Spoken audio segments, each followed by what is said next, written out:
Okay ಸ್ನೇಹಿತರೆ, ಇವಾಗ ಬೆಳಗ್ಗೆ ವಿಡಿಯೋ ಶೂಟ್ ಮಾಡಿದ್ರೆ ಪೆಟ್ರೋಲ್ ಆಲ್ರೆಡಿ ಟ್ಯಾಂಕಿಂದ ಪೂರ್ತಿ ಖಾಲಿ ಮಾಡೀನಿ. ಇನ್ನೊಂದು ಸ್ವಲ್ಪ ಏನಾರ ಉಳ್ಕೊಂಡಿರ್ಬೋದು. ಇವಾಗ 1 ಲೀಟ್ರದೊಂದು, ಹಾಫ್ ಲೀಟ್ರದೊಂದು, ಇನ್ನೊಂದು 1 ಲೀಟ್ರ್ ಒಳಗೆ 250 ml plus. So I think 250 ml ಕೆಳಗಡೆ ಇರ್ಬೋದು. ಸೊ 250 ml ಪೆಟ್ರೋಲ್ ಐತಿ. ಇದನ್ನೇನೈತಿ ನಾನು ರಿಟರ್ನ್ ಇದ್ರೊಳಗೆ ಫಿಲ್ಅಪ್ ಮಾಡ್ತೀನಿ. ಎಲ್ಲಿ ಗಂಟೆ ಹೋಗುತ್ತೆ ಅದಾದಮೇಲೆ ಖಾಲಿ ಆದ ಕೂಡಲೇ ಏನೈತಿ 1 ಲೀಟ್ರ್ ಹಾಕ್ತೀನಿ. ಸೊ ಇವಾಗ ಇದ್ರೊಳಗೆ ಪೆಟ್ರೋಲ್ ಖಾಲಿ ಆಗಿದ್ದು ಕೂಡ ತೋರಿಸ್ತೀನಿ ಅಂತ ನಾನು ನಿಮಗೆ ಪೆಟ್ರೋಲ್ ಎಷ್ಟು ಐತಿ ಅಂತ ಗೊತ್ತಾಗುತ್ತೆ. ಸೊ ಇನ್ನೊಂದು ಸ್ವಲ್ಪ ಏನಾದರೂ ಉಳ್ಕೊಂಡಿರ್ಬೇಕು, ಅದನ್ನು ಕ್ಯಾಮ್ರಾ ಒಳಗೆ ತೋರಿಸ್ತೀನಿ ಅಂತ ನಾನು ನಿಮಗೆ ಲೈಟ್ಸ್ ಆನ್ ಮಾಡಿ ನೋಡ್ಬೋದು ಸ್ನೇಹಿತರೆ. ಪೆಟ್ರೋಲ್ ಟ್ಯಾಂಕ್ ಎಲ್ಲ ಕಂಪ್ಲೀಟ್ ಖಾಲಿ ಆಗೈತೆ. ಒಂದು ಸ್ವಲ್ಪ ಏನಾದ್ರು ಉಳ್ಕೊಂಡಿರ್ಬೋದು. ಗಾಡಿ ಸ್ಟಾರ್ಟ್ ಮಾಡಿ ನೋಡಿದೆ ನಾನು. ಎಷ್ಟೋ ತನಕ ಎಕ್ಸ್ಲೇಟರ್ ಮಾಡಿದ್ರೆ ಗಾಡಿ ಆಫ್ ಆಗಲಿಲ್ಲ.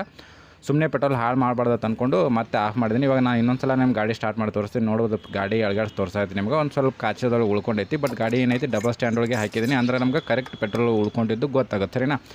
ಇವಾಗ ನಾನು ಏನು ಮಾಡ್ತೀನಿ, ಗಾಡಿ ಸ್ಟಾರ್ಟ್ ಮಾಡಿ ತೋರಿಸ್ತೀನಿ ಅಂತ. ಇದರೊಳಗಡೆ ಇನ್ನೊಂದಿಷ್ಟು ಪ್ರಾಬ್ಲಮ್ ಅದ, ಆ ಪ್ರಾಬ್ಲಮ್ಸ್ಗಳನ್ನು ಫಿಕ್ಸ್ ಮಾಡೋಣ. ಶೋರೂಮ್ದಾಗ ಕರೆಕ್ಟ್ ಮೈಲೇಜ್ ಸೆಟ್ ಮಾಡ್ತಾರಿಲ್ಲ ಅಂತೂ ಕೂಡ ನಾನು ಇವತ್ತಿನ ಒಂದು ವಿಡಿಯೋದಲ್ಲಿ ತಿಳಿಸ್ಕೊಡ್ತೀನಿ. ಸೊ ಮೊದಲು 1 ಲೀಟ್ರ್ ಮೈಲೇಜ್ ಒಳಗೆ ಪೆಟ್ರೋಲ್ ಎಷ್ಟು ಮೈಲೇಜ್ ಕೊಡ್ತದೆ ಅಂತ ತೋರಿಸ್ತೀನಿ ಅಂತ. ಸ್ನೇಹಿತರೆ ನೋಡ್ಬೋದು ಗಾಡಿ ಸ್ಟಾರ್ಟ್ ಆಯಿತು. ಸೊ ಈ ಗಾಡಿ ಒಳಗೆ ರಿಯರ್ ವೀಲ್ ಒಳಗೆ ಸ್ವಲ್ಪ ಸೌಂಡ್ ಬರತೈತಿ. ರಿಯಲ್ ಬ್ರೇಕ್ ಶೂ ಚೇಂಜ್ ಮಾಡಬೇಕು, ಆಮೇಲೆ ಸ್ಪೀಡೋಮೀಟರ್ ಗೇರ್ ಚೇಂಜ್ ಮಾಡಬೇಕು, ಆಮೇಲೆ ಡ್ರೈವ್ ಬೆಲ್ಟ್ ಚೇಂಜ್ ಮಾಡಬೇಕು. ಸಾಕಷ್ಟು ಪ್ರಾಬ್ಲಮ್ಸ್ಗಳನ್ನು ಒಂದೇ ದಿನ ಸೆಟ್ ಮಾಡ್ಕೋಬೇಕಂತ ಹೊಂಟೀನಿ. ಯಾಕಪ್ಪ ಅಂದ್ರೆ ಟೈಮ್ ಸಿಕ್ಕಿರಲಿಲ್ಲ. ಗಾಡಿ ಆಫ್ ಮಾಡ್ತೀನಿ ನಾನು. ನಿಮ್ಗೆ ರಿಯರ್ದು ವೀಲ್ ಏನು ಸೌಂಡ್ ಬರತೈತಿ ಸೊ ಅದನ್ನು ತೋರಿಸ್ತೀನಿ. ಸೊ ನೋಡ್ಬೋದು ಇದೇನು ಬೇರಿಂಗ್ ಸೌಂಡ್ ಆಯಿತು ಏನು ಗೇರ್ ಸೌಂಡ್ ಆಯಿತು ಗೊತ್ತಿಲ್ಲ. ಹಿಂದಿನ ಗಾಲಿ ಬೀಚದಾಗೆ ಗೊತ್ತಾಗುತ್ತೆ.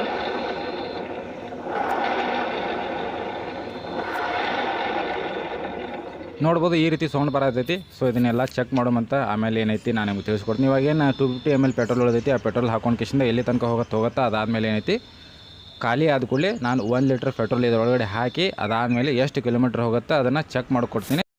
ಸ್ನೇಹಿತರೆ ನೋಡ್ಬೋದು ಪೆಟ್ರೋಲ್ ಫೈನಲಿ ಖಾಲಿ ಆಗೈತಿ. ನೋಡ್ಬೋದು ಸೆಲ್ಫ್ ಆನ್ ಮಾಡೀನಿ. ಸ್ನೇಹಿತರೆ ಇವಾಗ 1 ಲೀಟ್ರ್ ಪೆಟ್ರೋಲ್ ಫಿಲ್ ಮಾಡಿದ್ದೀನಿ. ಇವಾಗ ನಾನು ಇಲ್ಲಿಂದ ಅಂಗಡಿಗೆ ಹೋಗ್ತೀನಿ. 1.4 ಕಿಲೋಮೀಟ್ರ್ ತೋರಿಸಾಗತೈತಿ. ಸೊ ಅಂಗಡಿ ಏನಂತೈತಿ ಬಿಜಾಪುರ ಗೌರ್ಮೆಂಟ್ ಹಾಸ್ಪಿಟ್ಲ್ ಹೋಗ್ಬೇಕು. ಸೊ ಅದನ್ನು ಕೂಡ ತೋರಿಸ್ತೀನಿ. ನೋಡ್ಬೋದು ಅಂಗಡಿನ ಥರ ಬಿಜಾಪುರ ಗೌರ್ಮೆಂಟ್ ಹಾಸ್ಪಿಟ್ಲ್ 45 ಕಿಲೋಮೀಟ್ರ್ ತೋರಿಸಾಗತೈತಿ. ಅದಾದಮೇಲೆ ಶೋರೂಮ್ಗೆ ಹೋಗ್ತೀನಿ. ಸೊ ಎಷ್ಟು ಮೈಲೇಜ್ ಕೊಡ್ತೈತೆ ನೋಡ್ದೋಮಂತ. ಈಗ ಆಲ್ರೆಡಿ 1 ಲೀಟ್ರ್ ಪೆಟ್ರೋಲ್ ಫಿಲ್ ಮಾಡಿದ್ದೀನಿ ಆಫ್ ಆದ ಕೂಡಲೇ. ಸೊ ನೋಡೋಮಂತ ಅದಾದಮೇಲೆ ಕೂಡ 1 ಲೀಟ್ರ್ ಮೈಲೇಜ್ ಚೆಕ್ ಮಾಡೋಮಂತ.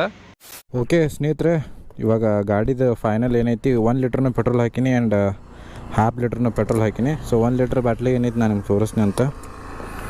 ಓಕೆ ನೋಡ್ಬೋದು 1 ಲೀಟ್ರ್ ಬಾಟ್ಲಿ ಇದನ್ನು ಕೂಡ ಪೆಟ್ರೋಲ್ ಫುಲ್ ಮಾಡಿದ್ದೀನಿ. ಹಾಫ್ ಲೀಟ್ರನ್ನು ಫುಲ್ ಮಾಡೀನಿ. ಇವಾಗ ಎರಡೂ ಖಾಲಿ ಮಾಡೀನಿ. ಎರಡೂ ಬಾಟ್ಲಿ ಏನೈತಿ ಫಿಲ್ಅಪ್ ಮಾಡೀನಿ. ಸೊ ನೋಡೋಮ್ ಎಷ್ಟು ಕಿಲೋಮೀಟ್ರ್ ಹೋಗುತ್ತೆ ಅಂತ. ಆಲ್ರೆಡಿ ಇವಾಗ 19.5 ಕಿಲೋಮೀಟ್ರ್ ಬಂದೀನಿ. ಗೋಪ್ರೋ ಏನೈತಿ ಫೈನಲಿ ಇವಾಗ ಚಾರ್ಜ್ ಆಗೈತಿ. ಐ ಹೋಪ್ ಆಡಿಯೋ ಕ್ಯಾಪ್ಚರ್ ಆಗತ್ತೈತೆ ಅಂದ್ಕೊಂಡೀನಿ. ನೋಡುಮಂತ. ಸೊ ಗಾಡಿ ಸ್ಟಾರ್ಟ್ ಮಾಡೋಮು ನೋಡುಮ ಇನ್ನೂ ಎಷ್ಟು ಕಿಲೋಮೀಟ್ರ್ ಹೋಗುತ್ತೆ ಅಂತ. ಇವಾಗ ಟೋಟಲ್ ನಾನು 1.5 ಲೀಟ್ರ್ ಅಂದ್ರೆ 1.5 ಲೀಟ್ರ್ ಪೆಟ್ರೋಲ್ ಫಿಲ್ ಮಾಡೀನಿ. ಸೊ 1.5 ಲೀಟ್ರ್ ಪೆಟ್ರೋಲ್ದಾಗ ಇವಾಗ 19.5 ಕಿಲೋಮೀಟ್ರ್ ಬಂದೈತಿ. ಸೊ ಆ್ಯಕ್ಚುಲಿ 1 ಲೀಟ್ರ್ ಪೆಟ್ರೋಲ್ ಹಾಕಿದ್ದೆ ನಾನು. ಅದು ಏನಾಯಿತು ಗೊತ್ತಿಲ್ಲ, ಬಟ್ ಏರ್ ಹಿಡಿದು ಗಾಡಿ ಸ್ಟಾರ್ಟ್ ಆಗಲಿಲ್ಲ. ನಾನು 1.5 ಲೀಟ್ರ್ ಅದು ಅರ್ಧ ಲೀಟ್ರ್ ಕೂಡ ಹಾಕಿನಿ.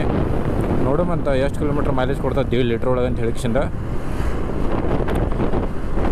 ಶಿವ.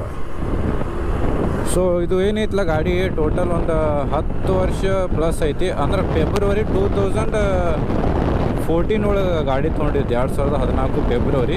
ಸೊ ಇದು 2024 ಫೆಬ್ರವರಿ ಮುಗೀತು. 2 ಮಂತ್ಸ್ ಆಯಿತು. February, March, April. So 10+ year ಆಯಿತು. 2 ತಿಂಗಳ ಮ್ಯಾಗ ಆಯಿತು 10 ವರ್ಷ ಆದ್ಕೊಳ್ಳೆ.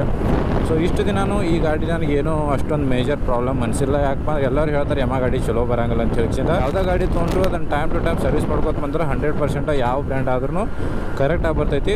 ಸೊ ಇವಾಗ ನೋಡುವಂತ ನಮ್ಮ ಗಾಡಿ ಒಳಗೆ ಏನು ಮೇಜರ್ ಅಷ್ಟೊಂದು ಪ್ರಾಬ್ಲಮ್ ಬಂದಿರಲಿಲ್ಲ ಇಷ್ಟು ದಿನದೊಳಗೆ ಅಂತಾರೋ. ನಾವು ಇವಾಗ ಜಸ್ಟ್ ನಾನು ಮೈಲೇಜ್ ಸೆಟ್ಟಿಂಗ್ ಮಾಡಿಸ್ಬೇಕು. ಹಿಂದೆ ರಿಯರ್ ವೀಲ್ ಒಳಗೆ ಸ್ವಲ್ಪ ಸೌಂಡ್ ಬರತ್ತೈತೆ. ಆಗಲೇ ಬೆಳಗ್ಗೆ ತೋರಿಸಿ ನಿಮ್ಗೆ. ಸೊ ಅದನ್ನು ಸೌಂಡ್ ಸೆಟ್ಟಿಂಗ್ ಚೇಂಜ್ ಮಾಡಿಸ್ಬೇಕು ಏನು ಪ್ರಾಬ್ಲಮ್ ಐತೆ ಅಂತ ಹೇಳಿದ. ಅದಾದಮೇಲೆ ಹಿಂದಿನ ಬ್ರೇಕ್ ಶೂ ಚೇಂಜ್ ಮಾಡಬೇಕೆಲ್ಲ ಫೇಲ್ ಆಗೈತೆ. ನೋಡ್ಬೋದು ಬ್ರೇಕ್ ಏನೈತೆ ಕಂಪ್ಲೀಟ್ ಹೋಗೇ ಬಿಟ್ಟೈತಿ. ಏನೂ ಬ್ರೇಕ್ ಒಳಗೆ ಏನೂ ಇಲ್ಲೇ ಇಲ್ಲ. ಸೊ ಮುಂದಿನ ಬ್ರೇಕ್ ಒಳಗೆ ಕೆಲಸ ನಡೆದೈತಿ.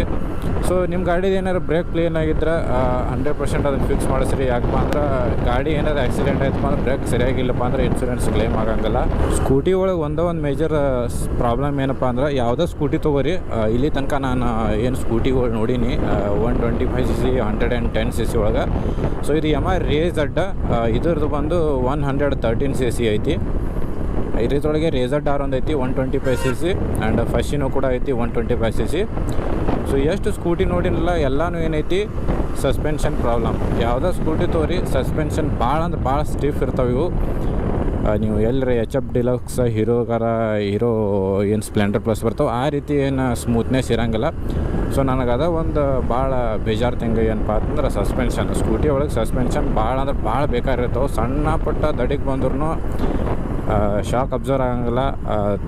ಸಡನ್ಲಿ ಏನೈತಿ ಕೈಗೆ ಎಫೆಕ್ಟ್ ಆಗಿಬಿಡ್ತೈತಿ, ಅಷ್ಟು ಹಾರ್ಡ್ ಇರ್ತೈತಿ ಸಸ್ಪೆನ್ಷನ್. ಎಲೆಕ್ಟ್ರಿಕಲ್ ವೆಹಿಕಲ್ಗೆ ಮತ್ತು ಈ ಪೆಟ್ರೋಲ್ ವೆಹಿಕಲ್ಗೆ ಕಂಪೇರ್ ಮಾಡಿದ್ರೆ ನನ್ನ ಪ್ರಕಾರ ಪೆಟ್ರೋಲ್ ವೆಹಿಕಲ್ ಸದ್ಯದ ಸಿಚುವೇಶನ್ಗೆ ಎಲ್ಲರಿಗೆ ಪೆಟ್ರೋಲ್ ವೆಹಿಕಲ್ನೇ ಓಕೆ. ಇಲೆಕ್ಟ್ರಿಕಲ್ ವೆಹಿಕಲ್ದು ಅಷ್ಟೊಂದು ಮಾರ್ಕೆಟಿನ ಕ್ಲಿಕ್ ಆಗಿಲ್ಲ, ಎಲ್ಲ ಕಡೆ ಪಾರ್ಟ್ಸ್ ಸಿಗಂಗಿಲ್ಲ ಸರಿಯಾಗಿ. ಸೊ ಕಂಪೇರ್ ಮಾಡಿದ್ರೆ ಸೊ ನಾವು ಏನು ಇನ್ವೆಸ್ಟ್ ಮಾಡ್ತೀವಲ್ಲ ಆ ರೊಕ್ಕ ಇಲೆಕ್ಟ್ರಿಕಲ್ ವೆಹಿಕಲ್ಗೆ ಜಾಸ್ತಿ ಬರ್ತೈತಿ. ಸೊ ಇದ್ರದ್ದು ಬಂದು ಪೆಟ್ರೋಲ್ ಖರ್ಚು ಜಾಸ್ತಿ ಬರ್ತೈತಿ ಇದ್ರೊಳಗೆ. ಆ್ಯಂಡ್ ಇಲೆಕ್ಟ್ರಿಕಲ್ ವೆಹಿಕಲ್ದಾಗ ನೋಡಿದ್ರೆ ಆದ್ರೆ ಬ್ಯಾಟ್ರಿ ಮತ್ತು ಮೋಟ್ರ್ ಹಬ್ದು ಖರ್ಚು ಜಾಸ್ತಿ ಬರ್ತೈತಿ. ಸೊ ಇಲೆಕ್ಟ್ರಿಕಲ್ ವೆಹಿಕಲ್ ಚಾರ್ಜ್ ಮಾಡಿದ್ರೆ ಆಯಿತು 100 ಕಿಲೋಮೀಟ್ರ್ ಹೋಗುತ್ತೆ, 200 ಕಿಲೋಮೀಟ್ರ್ ಹೋಗುತ್ತೆ ಅಂತ ಹೇಳ್ತಾರಲ್ಲ. ಸೊ ಅಷ್ಟೊಂದೇನು ಹೋಗಂಗಿಲ್ಲ, ಹಬ್ಬ ಅಂದ್ರೆ ಒಂದು 80 ಕಿಲೋಮೀಟ್ರ್ ಹೋಗುತ್ತೆ. ನೀವು ಡಬಲ್ ರೈಡ್ ಮಾಡಿದ್ರೆ ಅದು ಕೂಡ ಡ್ರಾಪ್ ಆಗಿಬಿಡ್ತೈತಿ ಮೈಲೇಜ್. ಬಟ್ ಅದ್ರೊಳಗೆ ನೀವು ಏನು ಇಯರ್ ಅಥವಾ 2 ಇಯರ್ ಆದಮೇಲೆ ಬ್ಯಾಟ್ರಿ ಚೇಂಜ್ ಮಾಡಿ ಹೋಗ್ತಿರಲ್ಲ. ಸೊ ನೀವೇನು 1 ಇಯರ್ ಪೆಟ್ರೋಲ್ ಇನ್ವೆಸ್ಟ್ ಮಾಡ್ತೀರಿ, ಸೊ ಅಷ್ಟಕ್ಕಿಂತ ಜಾಸ್ತಿನೇ ನೀವು ಬ್ಯಾಟ್ರಿಗೆ ಇನ್ವೆಸ್ಟ್ ಮಾಡ್ಬೇಕಾಗತ್ತೆ. ಸೊ ಅದರೊಳಗೆ ಒಂದು ಸಮಸ್ಯೆ ಏನಪ್ಪ ಅಂದ್ರೆ ಮೋಟ್ರ್ ಹಬ್ ಜಾಸ್ತಿ ರೇಟ್ ಐತಿ, ಬ್ಯಾಟ್ರಿ ಜಾಸ್ತಿ ರೇಟ್ ಐತಿ. ಅದು ಒಂದು ರೇಟ್ ಕಡಿಮೆ ಆಯ್ತಪ್ಪ ಅಂದ್ರೆ ಇದಕ್ಕಿಂತ ಇಲೆಕ್ಟ್ರಿಕಲ್ ವೆಹಿಕಲ್ದೇ ಬೆಸ್ಟ್ ಅನ್ನಿಸ್ತೈತಿ. ಬಟ್ ಅದ್ರೊಳಗೆ ಏನೈತಿ ಲೋಡ್ ಕೆಪಾಸಿಟಿ ಅಷ್ಟೊಂದು ಸರಿ ಇಲ್ಲ, ಸರಿಯಾಗಿ ಪಾರ್ಟ್ಸ್ ಸಿಗಂಗಿಲ್ಲ. ಸೊ ನನ್ನ ಪ್ರಕಾರ ಪೆಟ್ರೋಲ್ ಗಾಡಿ ತೊಗೊರಿ ಬೆಸ್ಟ್ ಇರ್ತೈತಿ. ಓಕೆ, ನ್ಯಾಷನಲ್ ಹೈವೇ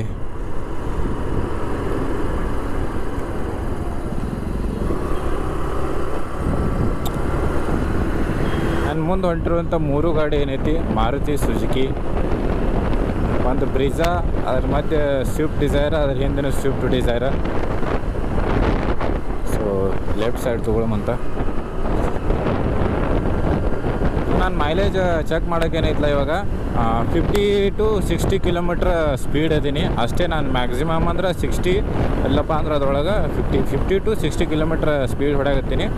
ಸೊ ಇಷ್ಟು ಸ್ಪೀಡ್ ಹೊಡೆದ್ರೆ ಮೈಲೇಜ್ ಎಷ್ಟು ಸಿಗ್ತೈತೆ ನೋಡು. 1.5 ಲೀಟ್ರ್ ಪೆಟ್ರೋಲ್ ಫಿಲ್ ಮಾಡೀನಿ.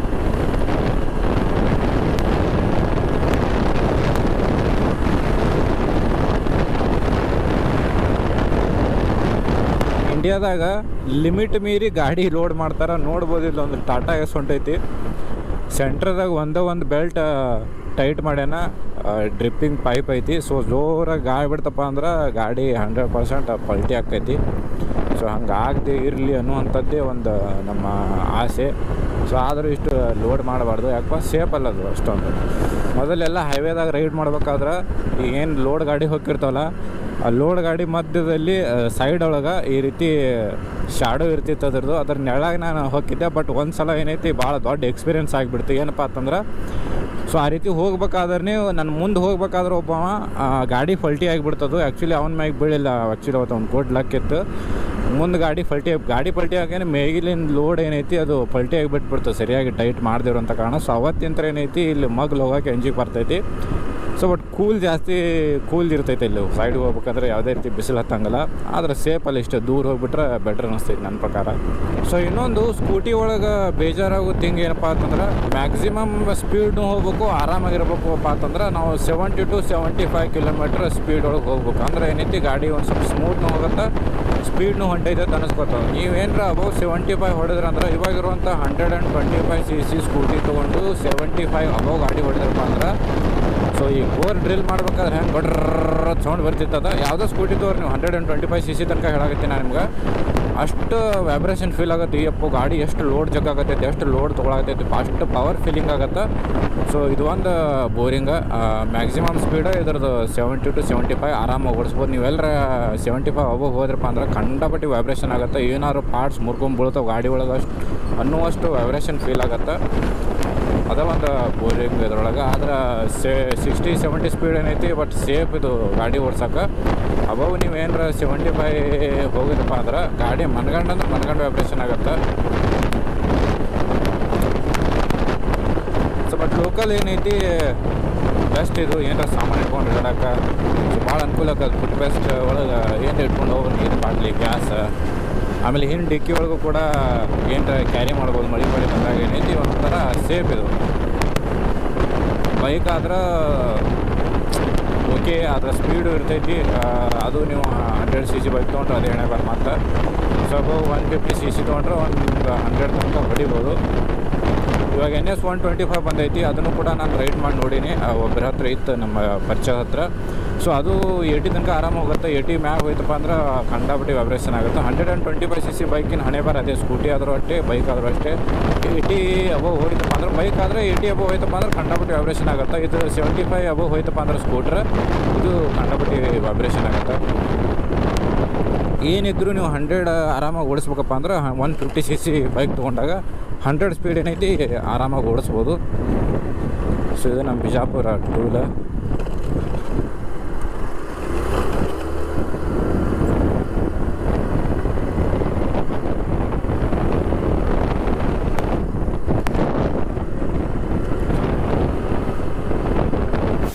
ಇವಾಗ ನಾನು ನನ್ನ ಗಾಡಿ ಒಳಗೆ ಏನು ಪೆಟ್ರೋಲ್ ಬಾಟಲ್ ಅದಾವು, ವಾಟರ್ ಬಾಟಲ್, ಅದ್ರೊಳಗೆ ಪೆಟ್ರೋಲ್ ಫಿಲ್ ಮಾಡ್ಕೊತೀನಿ 1 ಲೀಟ್ರ್. ಯಾಕಪ್ಪ ಅಂದ್ರೆ ಗಾಡಿ ಯಾವಾಗ ಬಂದು ಬೀಳ್ತೈತೆ ಹೇಳೋಕ್ಕಾಗಲ್ಲ. ಆಲ್ಮೋಸ್ಟ್ ಇವಾಗ ಬಿಜಾಪುರ ಬಂತು.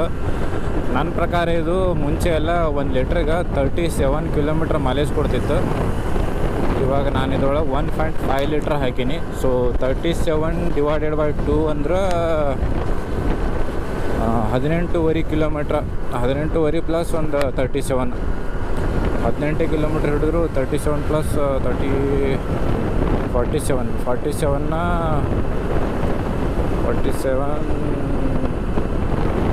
55 ಕಿಲೋಮೀಟ್ರ್ ಕೊಡಬೇಕಿದೆ ನನಗೆ. ಇವಾಗ ನಾನು ಬಿಜಾಪುರದೇ ನಮ್ಮ ಮ್ಯಾಪ್ ತೋರಿಸಿದ್ದೆ ನಿಮ್ಗೆ ಆಗಲೇ. 1.5 ಕಿಲೋಮೀಟ್ರ್ ಒಂದು, ಆಮೇಲೆ 45 ಕಿಲೋಮೀಟ್ರ್ ಒಂದು. ನಾನು ಹೇಳಿರುವಂಥ ಡೆಸ್ಟಿನೇಷನ್ ಕರೆಕ್ಟ್ ಹೋಗಿ ರೀಚ್ ಆಗಿದೆ ಅಂದರೆ ಗೌರ್ಮೆಂಟ್ ಹಾಸ್ಪಿಟ್ಲಿಗೆ. ಸೊ 46.5 ಕಿಲೋಮೀಟ್ರ್ ನಾನು ರೈಡ್ ಮಾಡ್ದಂಗೆ ಆಗತ್ತೆ. ನನ್ನ ಪ್ರಕಾರ 55 ಕಿಲೋಮೀಟ್ರ್ ಹೋಗ್ಬೇಕಿದು. ಆದರೂ ಹೇಳೋಕ್ಕಾಗಲ್ಲ, ಮೈಲೇಜ್ ಡ್ರಾಪ್ ಆಗಿರ್ಬೋದು. ನಾನು ಚೆಕ್ ಮಾಡಿ ಭಾಳ ದಿವಸ ಆಗಿತ್ತು, 37 ಕೊಡ್ತಾಯಿತ್ತು. ಪೆಟ್ರೋಲ್ ಹಾಕಿಟ್ಕೊಂಡ್ರೆ ಓಕೆ. ನೋಡು ನಿಯರ್ ಎಲ್ಲರ ಪೆಟ್ರೋಲ್ ಪಂಪ್ ಸಿಕ್ತಪ್ಪ ಅಂದ್ರೆ ಮೊದಲು 1 ಲೀಟ್ರ್ ಪೆಟ್ರೋಲ್ ಹಾಕೋತೀನಿ ಬಾಟಲ್ ಒಳಗೆ. ಓಕೆ ಸ್ನೇಹಿತರೆ, ಇಲ್ಲಿ ಒಂದು ಪೆಟ್ರೋಲ್ ಪಂಪ್ ಐತಿ. ಪೆಟ್ರೋಲ್ ಹಾಕ್ಸೋಣ ಮತ್ತು 100 ರುಪೀಸ್ದು. ಇವಾಗಿನ ರೇಟ 100 ರುಪೀಸ್ ಐತಿ. 1 ಲೀಟ್ರ್ ಪೆಟ್ರೋಲ್ ಹಾಕ್ಸ್ಕೊಂಡ್ರೆ ಪ್ರಾಪರ್ ಮೈಲೇಜ್ ಗೊತ್ತಾಗುತ್ತೆ.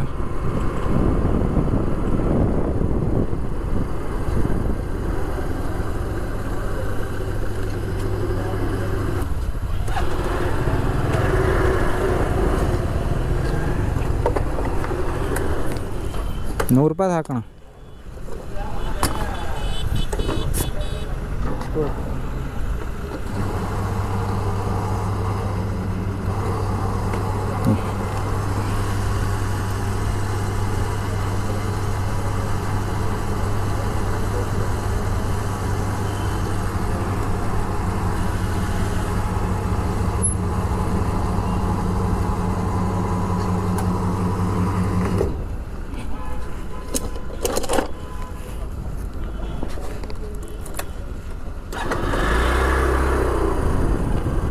ಫೈನಲಿ ಗೌರ್ಮೆಂಟ್ ಹಾಸ್ಪಿಟ್ಲ್ ಬಂದಿದ್ದ ಕೆಲಸ ಏನೈತಿ ಮುಗೀತು ನೋಡ್ಬೋದು. ಸೊ ಇನ್ನೂ ತನಕ ಪೆಟ್ರೋಲ್ ಐತಿ, ಬ್ಯಾಗ್ಗಳು ಇಟ್ಕೊಂಡಿನಿ. ಸೊ ನಂದು ಗೋಪ್ರೋ ಏನೈತಲ್ಲ, ಪೆಟ್ರೋಲ್ ಹಾಕ್ಸಿದ ಕೂಡಲೇ ಚಾರ್ಜಿಂಗ್ ಫುಲ್ ಆಗಿಬಿಡ್ತು. ಅಲ್ಲಿಗೆ ಪೆಟ್ರೋಲ್ ಹಾಕ್ಸಿದ ನಂತರ ಆಟೋಮೆಟಿಕ್ ಆಫ್ ಆಯ್ತು, ನೀವು ನೋಡಿರ್ಬೋದು. ಇವಾಗ ನೋಡಿರಿ, ನಮ್ಮ ಸ್ಟೋರೇಜ್ ಫುಲ್ ಆಗಿದ್ದು ತೋರಿಸ್ತೀನಿ ಅಂತ. ನಿಮ್ಮ ಗೋಪ್ರೋ ಸ್ಟೋರೇಜ್ ಫುಲ್ ಆಗೈತಿ.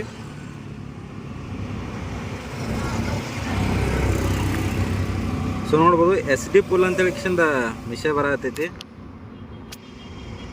ಐ ಹೋಪ್ ಕಾಣಾಗತ್ತೈತೆ ಅಂದ್ಕೊಂಡಿನಿ. ಸೊ SD ಕಾರ್ಡ್ ಫುಲ್ ಆಗೈತಿ, ಹಿಂಗಾಗಿ ಗೋಪ್ರೋ ಆಫ್ ಆಯಿತು.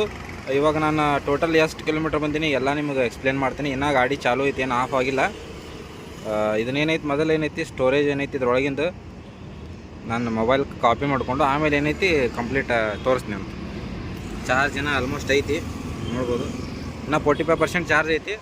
ಸೊ ನೋಡು ಇನ್ನೂ ಎಷ್ಟು ಕಿಲೋಮೀಟ್ರ್ ಎವರೇಜ್ ಕೊಡ್ತಿದ್ದೀವಿ ಅಂತ ಹೇಳಿಕ್ಷಿಂದ ಐ ಥಿಂಕ್ ನನ್ನ ಪ್ರಕಾರ ಇನ್ನೊಂದು 8 ಕಿಲೋಮೀಟ್ರ್ ಕೊಡ್ಬೋದು ನೋಡು. ಮತ್ತು ಸ್ನೇಹಿತರೆ, ಶೋರೂಮ್ದಾಗ ಏನು ಹೋಗಿ ಕೆಲಸ ಆಗಬೇಕಾಗಿತ್ತು, ಅದು ಯಾವುದೇ ರೀತಿ ಆಗಲಿಲ್ಲ. ಯಾಕಪ್ಪ ಅಂದ್ರೆ ಅಲ್ಲಿ ಪಾರ್ಟ್ಸ್ಗಳು ಇರದೇ ಇರೋ ಕಾರಣ ಸೊ ನಾನು ಗಾಡಿಯಲ್ಲಿ ಸರ್ವಿಸಿಂಗ್ ಬಿಡೋಕ್ಕಾಗಲಿಲ್ಲ. ಸೊ ನನಗೆ ಆಲ್ರೆಡಿ ನಾನು ಒಂದು 2 ಮಂತ್ಸ್ ಆಗಿತ್ತು ನಂಬರ್ ಪ್ಲೇಟ್ ಆರ್ಡರ್ ಮಾಡಿ HSRP. ಸೊ ನಂಬರ್ ಪ್ಲೇಟ್ ತೊಗೊಂಬಂದೀನಿ ನೋಡ್ಬೋದು. ಸೊ ಒಂದು ನಂಬರ್ ಪ್ಲೇಟ್ ಏನೈತಿ ರಿಯರ್ ಸೈಡ್ದು, ಅದನ್ನು ಅಲ್ಲೇ ಇನ್ಸ್ಟಾಲ್ ಮಾಡ್ಕೊಂಡಿನಿ. ಫ್ರಂಟ್ ಸೈಡ್ ಏನೈತಿ LED ಲೈಟ್ ಇತ್ತು. ಸೊ ನಾನು ಅಲ್ಲೇ ಹೋಗಿ ಕಿಶನ್ ಬಿಚ್ ಮಾಡ್ಕೋತೀನಿ ರೀ, ಬ್ಯಾಡ್ ಅಂತ ಹೇಳಿದೆ. ಸೊ ರಿಯರ್ ಸೈಡ್ದು ತೋರಿಸ್ತೀನಿ ಅಂತ ನಿಮ್ಗೆ. ಸೊ ನೋಡ್ಬೋದು, rear side HSRP number plate. So ಮುಂಚೆ ಅದು ನಾನು ಅಲ್ಲೇ ತೆಗಿಸ್ಕಿಸಿಂದ ಇದನ್ನು ಹೊಸದು ಹಾಕ್ಸೀನಿ.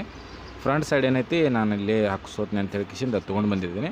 ಸೊ ಶೋರೂಮ್ಗೆ ಹೋದೆ, ಅಲ್ಲಿ ಪಾರ್ಟ್ಸ್ ಇಲ್ಲ ಅಂತ ಹೇಳಿದರು. ಸೊ ಹಿಂಗಾಗಿ ಏನೈತಿ ಗಾಡಿ ಏನೈತಿ ಜಸ್ಟ್ ನಾನು ಮೈಲೇಜ್ ಸೆಟ್ಟಿಂಗಾರ ಮಾಡಿಕೊಟ್ಟಿರ್ತಂದ್ರೆ ಅವ್ರು ನನಗೆ 3 to 4 hours ಟೈಮ್ ಹೇಳಿದರು. ಸೊ ನಾನು ಆಲ್ಮೋಸ್ಟ್ 1.5 ಸುಮಾರು ಶೋರೂಮ್ಗೆ ಹೋಗಿದ್ದೆ. ಸೊ ಅಲ್ಲಿ ನಾನೊಂದು ಬ್ರೇಕ್ ಯೂನಿಟ್ ತೊಗೊಂಡಿನಿ. ಅಂದ್ರೆ ಏನು ಸ್ಪೀಡೋಮೀಟ್ರ್ ಇರ್ತೈತಿ ಅದರದ್ದು speedometer gear unit, brake unit ಅಲ್ಲ ಗೇರ್ ಯೂನಿಟ್. ಸೊ ಇದು ಇಲ್ಲಪ್ಪ ಅಂದ್ರೆ ಇದು ನಂದು ಮೊದಲಿಂದ ಡ್ಯಾಮೇಜ್ ಆಗಿತ್ತು, ನೋಡ್ಬೋದು ಎಲ್ಲ ಲೈನ್ಸ್ ಗೇರ್ದು ಎಲ್ಲ ಖರಾಬಾಗಿತ್ತು. ಸೊ ಹಿಂಗಾಗಿ ನಂದು ಸ್ಪೀಡೋಮೀಟ್ರ್ ವರ್ಕ್ ಆಗ್ತಿರಲಿಲ್ಲ. ಸೊ ಇದೊಂದು ಸ್ಪೀಡೋಮೀಟ್ರ್ ಗೇರ್ ತೊಗೊಂಡಿನಿ, ಎಲ್ಲೈತೆ ನೋಡಿರಿ. ಸೊ 85 rupees, 75 85 rupees ಬಿದ್ದೈತಿ ಇದಕ್ಕೆ. ಸೊ ಬಿಲ್ ಕೂಡ ಐತೆ ನನಗೆ. ಆಮೇಲೆ ಅದ್ರ ಜೊತೆಗೆ ನಂದು ಹಿಂದಿಂದು ರಿಯರ್ ಬ್ರೇಕ್ ಶೂ ಏನೈತಿ ಅದು ಕಂಪ್ಲೀಟಾಗಿ ಖರಾಬಾಗಿತ್ತು, ಯಾವುದೇ ರೀತಿ ಬ್ರೇಕ್ ಇರಲಿಲ್ಲ ಹಿಂದಿಂದು. ಸೊ ಅದೊಂದು ಬ್ರೇಕ್ ಶೂ ತೊಗೊಂಡಿನಿ ಯಮಾ ರೇಸರ್ದು. ಸೊ ಇದು ನನಗೆ 285 ಬಿದ್ದೈತಿ. ಸೊ ಬಿಲ್ ಕೂಡ ಐತಿ ನನ್ನ ಹತ್ರ. ಸೊ ಟೋಟಲ್ ನಾ ಪೇ ಮಾಡಿದ್ದು 385 rupees ಇಲ್ಲೈತೆ ನೋಡಿರಿ. ಸೊ 75 rupees ಏನೋ ಗೇರ್ ಯೂನಿಟಿಗೆ ಐತಿ, ಇಲ್ಲದ ನೋಡ್ರಿ ಎಲ್ಲ ಪ್ರೈಸ. ಸೊ ನಾನು ಡೇಟ್ ಕೂಡ ಐತಿ, ನೀವು ಮೇಲೆ ನೋಡ್ಬೋದು 5/4/2024. ಬಟ್ ಅಲ್ಲಿ ಸ್ಪೇರ್ ಇರದೇ ಇರೋ ಕಾರಣ ನಾನಲ್ಲಿ ಗಾಡಿ ರಿಪೇರಿ ಬಿಡೋಕ್ಕಾಗಲಿಲ್ಲ. ಸೊ ಕೆಲವೊಂದು ಅದಾವೆ, ಕೆಲವೊಂದು ಇಲ್ಲರಿ ಅಂತ ಹೇಳಿದರು. ಸೊ ನನಗೆ ಅವ್ರು ಮಂಡೇ ಬರ್ತಾವೆ ಅಂತ ಹೇಳಿದ್ರು. ಹಿಂಗಾಗಿ ಏನೈತಿ ಗಾಡಿ ಸರ್ವಿಸಿಂಗ್ ಬಿಡಲ್ಲ, ಜಸ್ಟ್ ಲೀಸ್ಟ್ ಮೈಲೇಜ್ ಸೆಟ್ ಮಾಡಿಕೊಡು ಅಂದ್ರೆ ನನಗೆ ಅವ್ರು ಟೈಮಿಂಗ್ ಜಾಸ್ತಿ ಹೇಳಿದರು. ಸೊ ಬಿಲ್ ಒಳಗೆ ಟೋಟಲ್ 4 ಐಟಮ್ ಅದಾವೆ. 2 ಸ್ಪ್ರಿಂಗ್ ಅದಾವೆ, ಲೆಫ್ಟ್ ಸ್ಪ್ರಿಂಗ ರೈಟ್ ಸ್ಪ್ರಿಂಗ. ಸೊ ಅದನ್ನು ಕೂಡ ಸಪ್ರೇಟ್ ಬರ್ತಾರೆ. ಆಮೇಲೆ ಬ್ರೇಕ್ ಶೂ ಅದಾವೆ. ಆಮೇಲೆ ಏನೈತಿ ಗೇರ್ ಯೂನಿಟ್ 4 ಸಾಮಾನು ಏನೈತಿ ಸಪ್ರೇಟ್ ಬರ್ತಾರೆ. 5/4/2024. ಟೈಮ್ ನೋಡ್ಬೋದು 1:30. ಸೊ 1:23 ಐತಿ. ಅಪ್ರಾಸ್ 1.5 ಸುಮಾರು ಹೋಗಿದ್ದೆ ನಾನು.